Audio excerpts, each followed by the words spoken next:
여러분 안녕하십니까? 광주 MBC 뉴스데스크입니다. 오늘부터 본격적인 추석 연휴가 시작됐죠.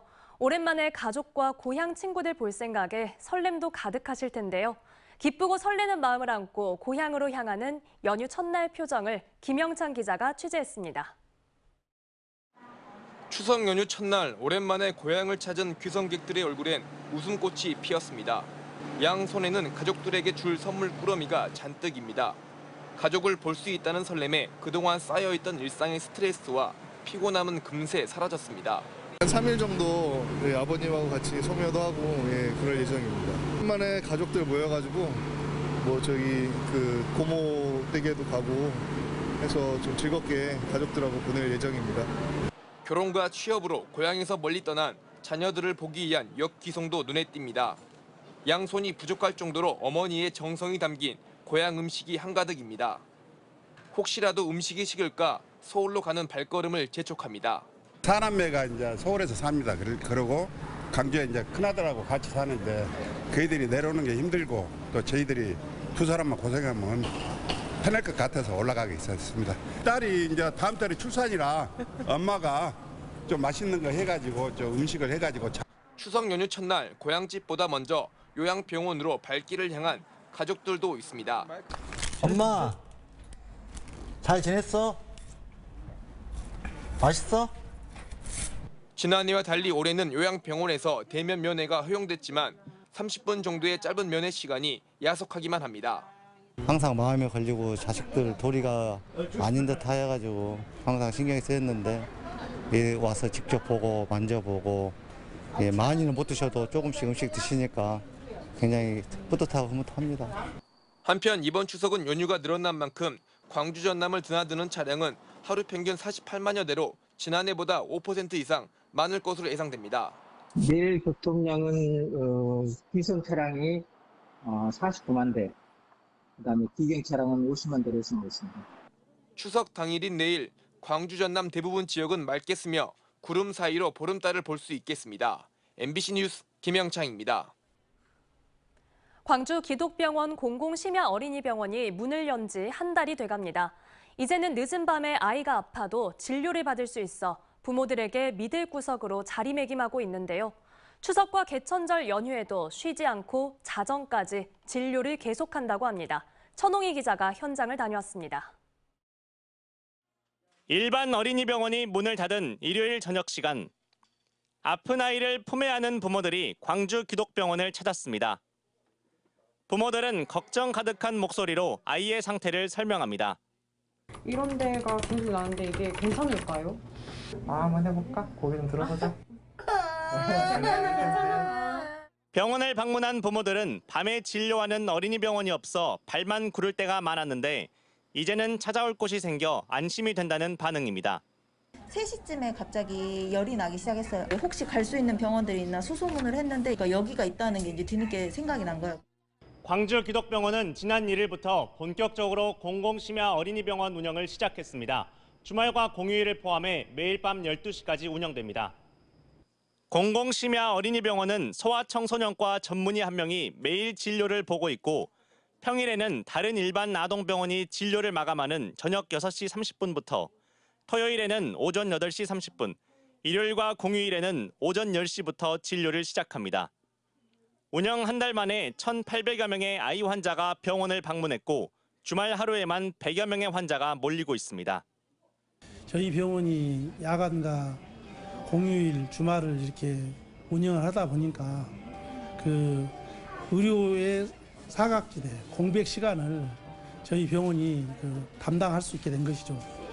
공공어린이병원은 다가오는 최장 6일의 추석과 개천절 연휴에도 진료를 계속할 계획입니다. MBC 뉴스 천홍입니다.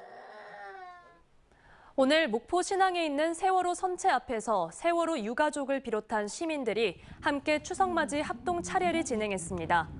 세월호 잊지 않기 목포 지역 공동실천회의 주관으로 열린 행사에서 참석자들은 세월호 참사 희생자들을 추모하고 참사 10주기를 앞두고 안전사회 건설을 위해 끝까지 함께할 것을 다짐했습니다.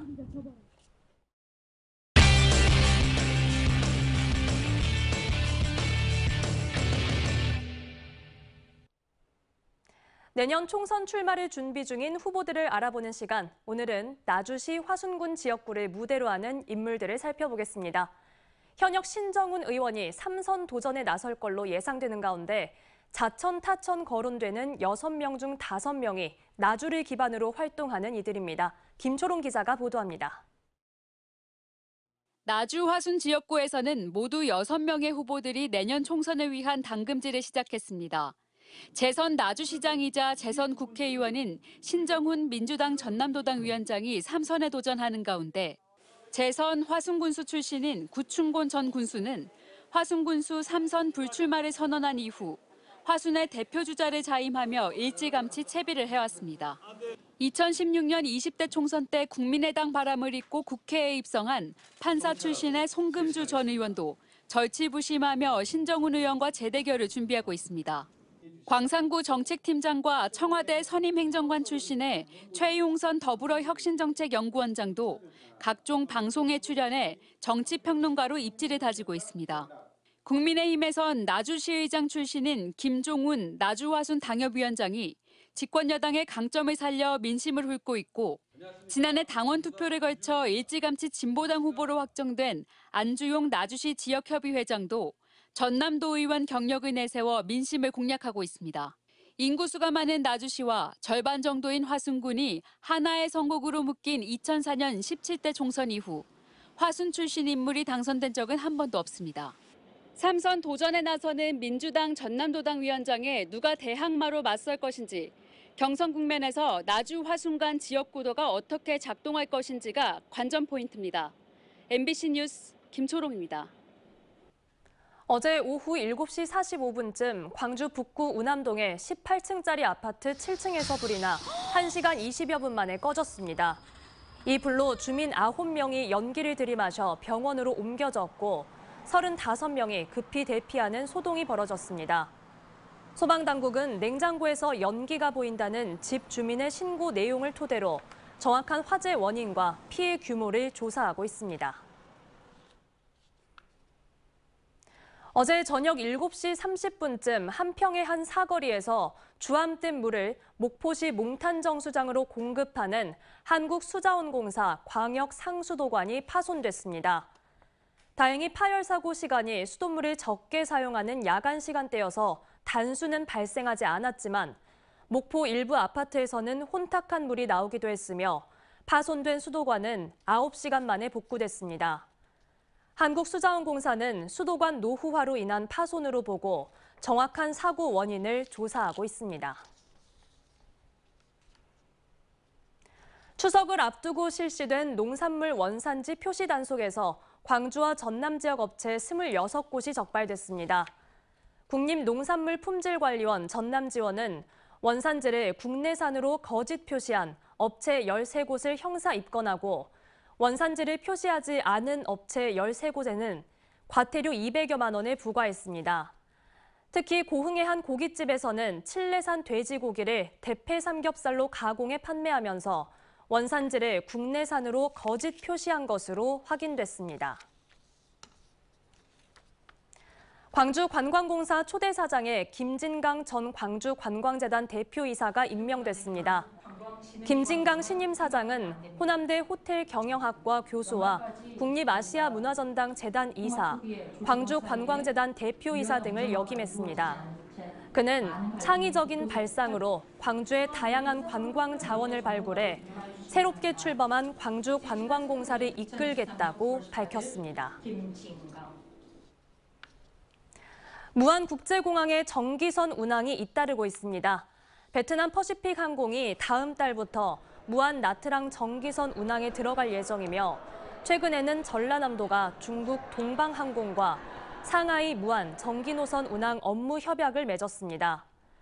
현재 무안국제공항에는 중국, 베트남, 일본 3개국 6개 노선이 운항 중이며 다음 달 대한항공이 일본 나고야 노선, 베트남 항공은 하노이 운항을 무안국제공항으로 신고하는 등 노선이 빠른 속도로 늘고 있습니다. 언제 어디서나 내 손 안의 뉴스. 광주 MBC 뉴스 유튜브 구독으로 함께하세요.